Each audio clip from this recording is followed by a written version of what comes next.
नमस्कार, मैं हूं प्रियंका संभव। आप देख रहे हैं मनी टाइम। ये है पर्सनल फाइनेंस की खबरों का खास बुलेटिन और शुरुआत करते हैं इस खबर के साथ कि आपके मोबाइल का बिल जो है जल्दी बढ़ने वाला है। 2022 में मोबाइल पैक फिर से महंगे हो सकते हैं। रिपोर्ट्स के अनुसार टेलीकॉम कंपनियां 2022 में फिर से मोबाइल प्लान का रेट बढ़ा सकती हैं। पिछले महीने ही जियो, एयरटेल, वोडा, आइडिया अपने टैरिफ में 20 से 25% की बढ़ोतरी कर चुकी हैं।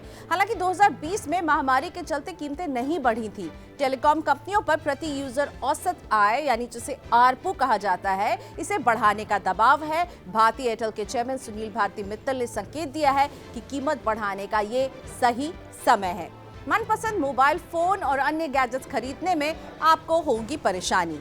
चीन के शहर जियान में कठोर कोविड-19 प्रतिबंध के चलते दुनिया भर में चिप समस्या और गहरा सकती है। सैमसंग इलेक्ट्रॉनिक और माइक्रोनिक टेक्नोलॉजी ने ये चेतावनी दी है कि इनके जो मैन्युफैक्चरिंग प्लांट है वो इसी शहर में है। इससे मोबाइल फोन और गैजेट्स में उपयोग होने वाले मेमोरी चिप का उत्पादन प्रभावित हो रहा है। चिप की कमी से नए स्मार्टफोन और गैजेट्स का निर्माण भी रुक सकता है और इससे बाजार में स्मार्टफोन और गैजेट्स की आपूर्ति प्रभावित होगी। यूज्ड कार खरीदना होगा आसान। जिस तरह आप नई कार खरीदते हैं, लोन बहुत आसानी से मिल जाता है, लोन की दर भी कम होती है, ठीक उसी तरह अब यूज्ड कार खरीदने में भी सहूलियत होगी। ई कॉमर्स प्लेटफॉर्म Cars24 ने इसके लिए बजाज फाइनेंस लिमिटेड के साथ हाथ मिलाया है। पुरानी कार खरीदारों को अब सरल, सुरक्षित, तेज और अधिक आसानी से ऋण भी मिल पाएगा। अगली खबर बैंक और ईपीएफ खाता धारकों के लिए है। आरबीआई ने बैंक ग्राहकों के लिए केवाईसी अपडेट कराने की समय सीमा 3 महीने बढ़ा दी है। 31 मार्च 2022 तक ये बढ़ चुकी है। आरबीआई ने कोविड-19 के नए वेरिएंट ओमिक्रॉन के कारण की वजह से जिस तरह की अनिश्चितता है उससे लड़ने के लिए ये फैसला किया है। केवाईसी के तहत ग्राहकों को अपने पहचान और एड्रेस का प्रमाण देना होता है। साथ ही में कर्मचारी भविष्य निधि संगठन यानी ईपीएफओ ने भी यही कहा है कि ईपीएफ खाता धारक जो है वो 31 दिसंबर के बाद भी ई नॉमिनी जोड़ सकते हैं।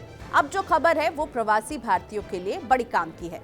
प्रवासी भारतीय यानी कि एनआरआई और विदेश में बसे भारतीय नागरिक यानी ओसीआई अब बिना रिजर्व बैंक की मंजूरी के भारत में अचल संपत्ति की खरीद बिक्री कर पाएंगे। आरबीआई ने कृषि जमीन, फार्म हाउस और बागान संपत्ति को छोड़कर भारत में अचल संपत्ति खरीदने और हस्तांतरण के लिए उसकी पूर्व मंजूरी की आवश्यकता को खत्म कर दिया है। और अगर आप सोने में निवेश करना चाहते हैं या गोल्ड ज्वेलरी खरीदने की प्लानिंग है तो ये खबर आपके लिए। आने वाले नए साल में सोने की खोई चमक वापस लौट सकती है। महामारी और मुद्रास्फीति से जुड़ी चिंताओं के बीच सुरक्षित निवेश माना जाने वाला सोना एक बार फिर 55,000 रुपए प्रति 10 ग्राम के स्तर पर पहुंच सकता है। कॉमट्रेड के सीईओ ज्ञानशेखर त्यागराजन ने कहा कि सोने का भाव मध्यम अवधि में बढ़ने की उम्मीद है। महंगाई से जुड़ी चिंताओं के अलावा ओमिक्रॉन को लेकर पैदा हुई जो चिंता है उससे भी सोने की तेजी को बल मिलेगा।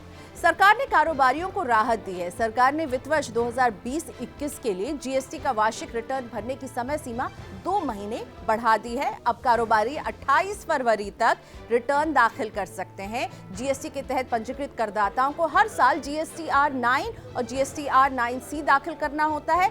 सीबीआईसी ने अंतिम तारीख को 31 दिसंबर 2021 से बढ़ाकर 28 फरवरी 2022 कर दिया है। इससे कारोबारियों को राहत मिलेगी। तो इस तरह की खबरें जो आपकी काम की हैं, जो आपकी जिंदगी पर असर डालती हैं, इससे जुड़े रहना चाहते हैं तो मनी 9 के यूट्यूब चैनल को सब्सक्राइब करना बिल्कुल ना भूलें। आप हमें फेसबुक और ट्विटर, साथ में इंस्टाग्राम पर भी फॉलो कर सकते हैं। अब बताते हैं आपको स्टार्टअप में नौकरी के पीछे की एक कड़वी सच्चाई। ओला और उबर जैसे स्टार्टअप में काम करने वाले कर्मचारियों को ना तो उचित पैसा मिल रहा है, ना ही काम का सही माहौल।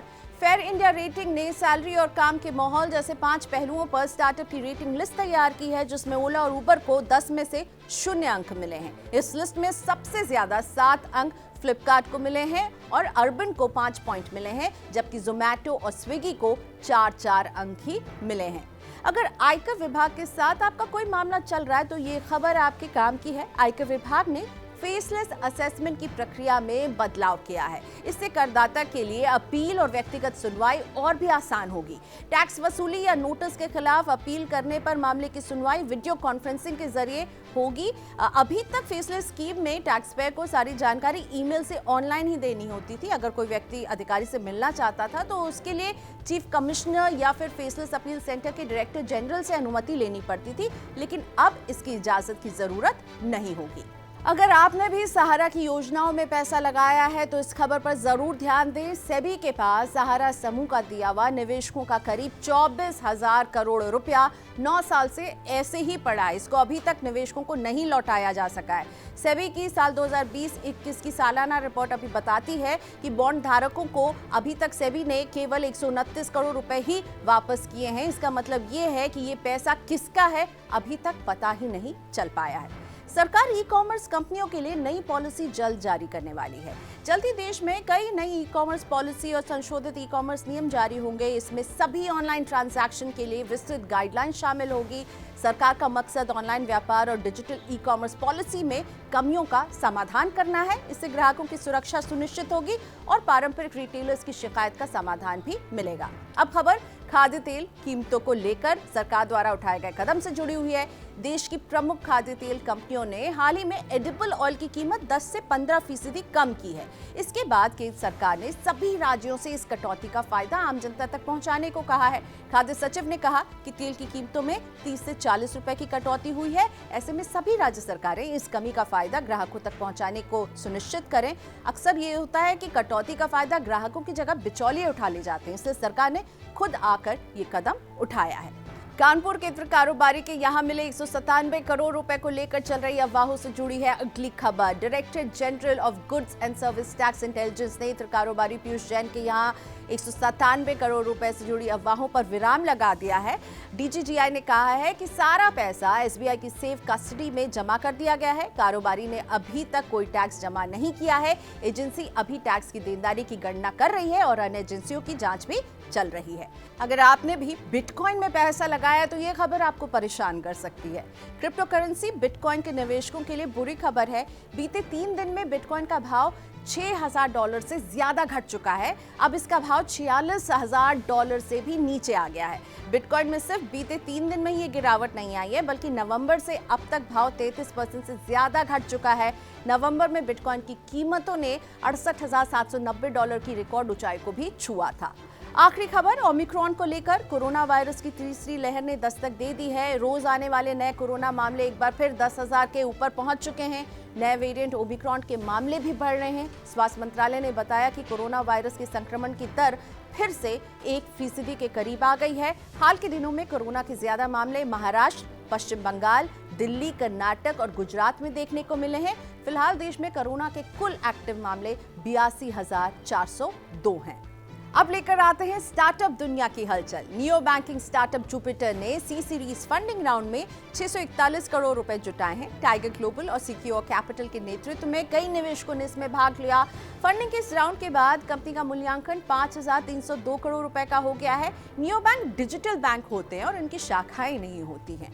9 महीने पुराने स्टार्टअप ग्लोबल बीज ने यूनिकॉर्न का दर्जा हासिल कर लिया है। सीरीज बी फंडिंग राउंड में प्रेमजी इन्वेस्ट से $11 करोड़ जुटाने के बाद कंपनी का मूल्यांकन $1.1 अरब का हो गया है।